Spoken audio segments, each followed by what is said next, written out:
The Slta will for the first time pump finances into religious tourism. The association received funding from the CARICOM Development Fund (CDF) to invest in 4 of its community tourism projects. The Dennery Fish Fiesta is also one of the initiatives which will benefit from this funding.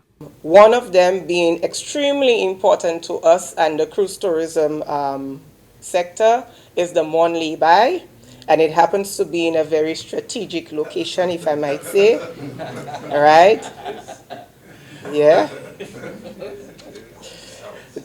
The other is really represented by the Archdiocese here today, and thank you very much for the prayer, Father Anthony.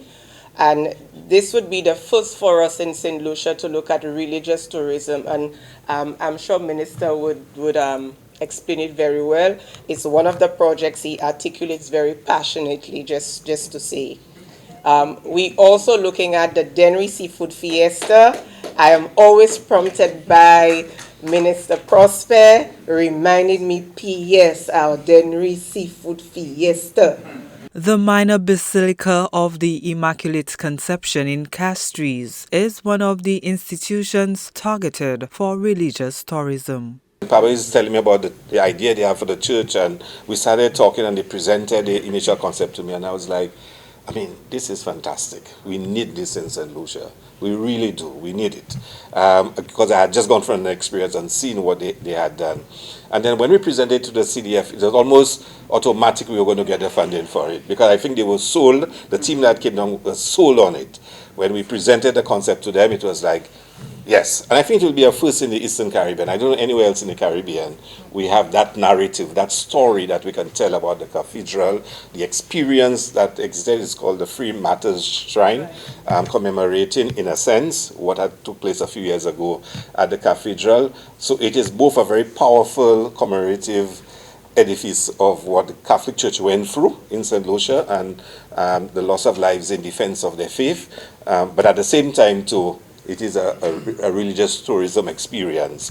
And I think this will really add a lot. The Sea Moss project in Poil and Micoud makes up the 4th program. The CDF is hoping to develop the community tourism project and replicate the venture across the region. There's so much going for it in terms of the way in which it integrates so many important elements of product and service development of tourism, the way in which it focuses on bringing the first round benefits of tourism to communities so that the multiplier effects begin at the community level and don't trickle down to the communities.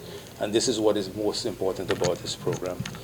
And while you're developing the product, you're creating opportunities for new livelihoods or enrichment of livelihoods and the lives of the people who will benefit. The CDF loan totals $2,343,907.60. The government of Saint Lucia will co-finance $385,400. I therefore want to express sincere thanks to the board, CEO and staff of the CDF for their diligence in taking us to this stage. I want to thank the Honorable Minister, Deputy Prime Minister and his team for taking us this far, and I look forward to their continued efforts to ensure that more Saint Lucians are able to improve their lives and elevate their tourism product. Food and beverages, accommodations, sites and attractions, and tours and excursions are also focus areas of community tourism initiatives. The projects emphasize local community engagement, cultural preservation, environmental conservation, and economic development.